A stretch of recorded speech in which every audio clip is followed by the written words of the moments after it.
ಬಾಗಲಕೋಟೆ ನಗರದಲ್ಲಿ ಕಂದಾಯ ಸಚಿವ ಕೃಷ್ಣ ಬೈರೇಗೌಡ ಪ್ರಗತಿ ಪರಿಶೀಲನಾ ಸಭೆ ನಡೆಸಿದ್ರು. ಸರ್ಕಾರದ ಯೋಜನೆಗಳ ಕಟ್ಟುನಿಟ್ಟಾಗಿ ಅನುಷ್ಠಾನಗೊಳಿಸಲು ಸಚಿವರು ಸೂಚಿಸಿದ್ರು. ಇದೇ ವೇಳೆ ಸಚಿವರು ಕೆಲ ಅಧಿಕಾರಿಗಳನ್ನ ತರಾಟೆಗೂ ತೆಗೆದುಕೊಂಡರು. ಜವಾಬ್ದಾರಿಯುತವಾಗಿ ಕರ್ತವ್ಯ ನಿರ್ವಹಿಸುವಂತೆ ಅಧಿಕಾರಿಗಳಿಗೆ ತಾಕೀತು ಮಾಡಿದ್ರು.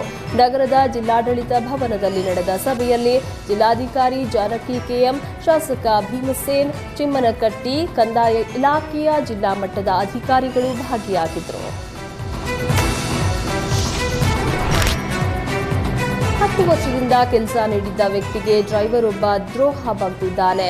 ಬೆಂಗಳೂರಿಗೆ ವೈಯನಹಳ್ಳಿ ಕಾವಲ್ನಲ್ಲಿ ಸಿಎ ಆಗಿರುವ ತೋಟಪ್ರಸಾದ್ ಎಂಬುವವರ ಮನೆಯಲ್ಲಿ ಕಳೆದ 10 ವರ್ಷಗಳಿಂದ ಡ್ರೈವರ್ ಆಗಿ ರಾಜೇಶ್ ಕೆಲಸ ಮಾಡಿಕೊಂಡಿದ್ದ.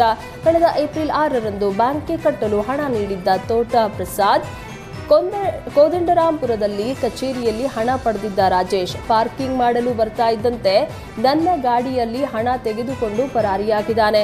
ಈ ಬಗ್ಗೆ ವೈಯಾಲಿ ಕಾವಲ್ನಲ್ಲಿ ಮಾಲೀಕ ದೂರನ್ನು ನೀಡಿದ್ದ. ದೂರಿನ ಅನ್ವಯ ಆರೋಪಿ ರಾಜೇಶ್ನ ಪೊಲೀಸರು ಬಂಧಿಸಿದ್ದಾರೆ.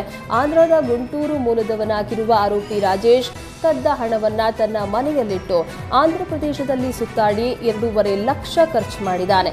ಬಂಧಿತನಿಂದ 1,48,000 ನಗದನ್ನ ವಶಕ್ಕೆ ಪಡೆಯಲಾಗಿದೆ. ವೈಯಾಲಿ ಕಾವಲ್ ಪೊಲೀಸ್ ಠಾಣೆಯಲ್ಲಿ ಪ್ರಕರಣ ದಾಖಲಾಗಿದೆ. ಧಾರವಾಡ ಜಿಲ್ಲೆಯಲ್ಲಿ ತೋಟಗಾರಿಕೆ ಇಲಾಖೆಯಿಂದ ಮಾವು ಮೇಳವನ್ನ 5 ದಿನಗಳವರೆಗೆ ಆಯೋಜನೆ ಮಾಡಲಾಗಿದೆ. ನಿನ್ನೆಯಿಂದ 5 ದಿನಗಳವರೆಗೆ ನಡೆಯಲಿರುವ ಮಾವು ಮೇಳದಲ್ಲಿ ವಿಶ್ವದ ದುಬಾರಿ ಮಾವು ಬೆಳೆದ ರೈತರಂತಹ ಪ್ರಮೋದ್ ಗಾವಂಕರ್ ಅವರು ಅತ್ಯಂತ ಹೆಚ್ಚು ಬೆಲೆ ಬಾಳುವ ಮಾವನ್ನ ಮಾರಾಟಕ್ಕೆ ತಂದಿದ್ರು. ಜಪಾನ್ ದೇಶದ ಮಿಯಾಜಾಕಿ ಮಾವಿನ ಹಣ್ಣನ್ನ ನೋಡಲು ಜನರು ಮುಗಿಬಿದ್ದಿದ್ದಾರೆ. ಮಿಯಾಜಾಕಿ ತಳಿಯ ಮಾವು ಪ್ರತಿ ಕೆಜಿಗೆ 2,70,000 ರೂಪಾಯಿ ಆಗಿದ್ದು, ಈ ದರವನ್ನ ನೋಡಿ ಜನರು ಹುಬ್ಬೇರಿಸಿದ್ರು. ಈ ಬಾರಿ ರೈತ ಪ್ರಮೋದ್ ಗಾವಂಕರ್ ಒಂದೇ ಗಿಡದಲ್ಲಿ ಬೆಳೆದ 24 ಹಣ್ಣುಗಳನ್ನ ಈ ಬಾರಿ 24 ಮಾವಿನ ಹಣ್ಣು ಖರೀದಿಗೆ ಜನರು ಬುಕ್ಕಿಂಗ್ ಮಾಡಿದ್ದಾರೆ. ಪ್ರತಿ ಒಂದು ಹಣ್ಣಿನ ಬೆಲೆ 10,000 ನಿಗದಿಯಾಗಿದ್ದು, ಈ ಮಾವಿನ ಹಣ್ಣನ್ನ ನೋಡಲು ಜನರು ಮುಗಿಬಿದ್ದಿದ್ರು.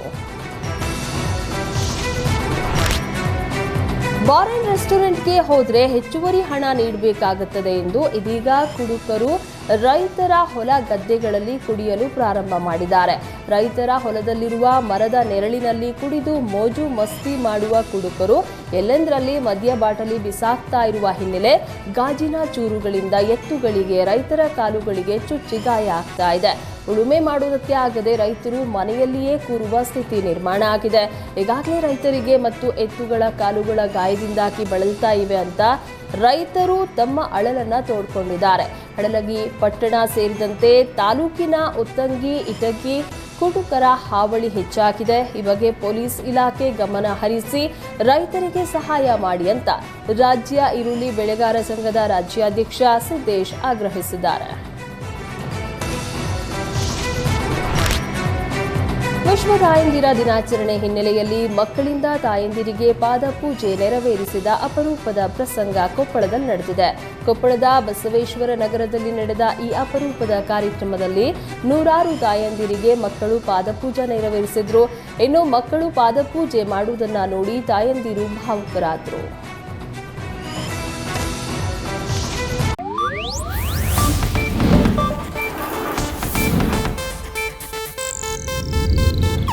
ಇದು ಏಷ್ಯಾನೆಟ್ ನ್ಯೂಸ್ ನೆಟ್ವರ್ಕ್ ಪ್ರಸ್ತುತಿ.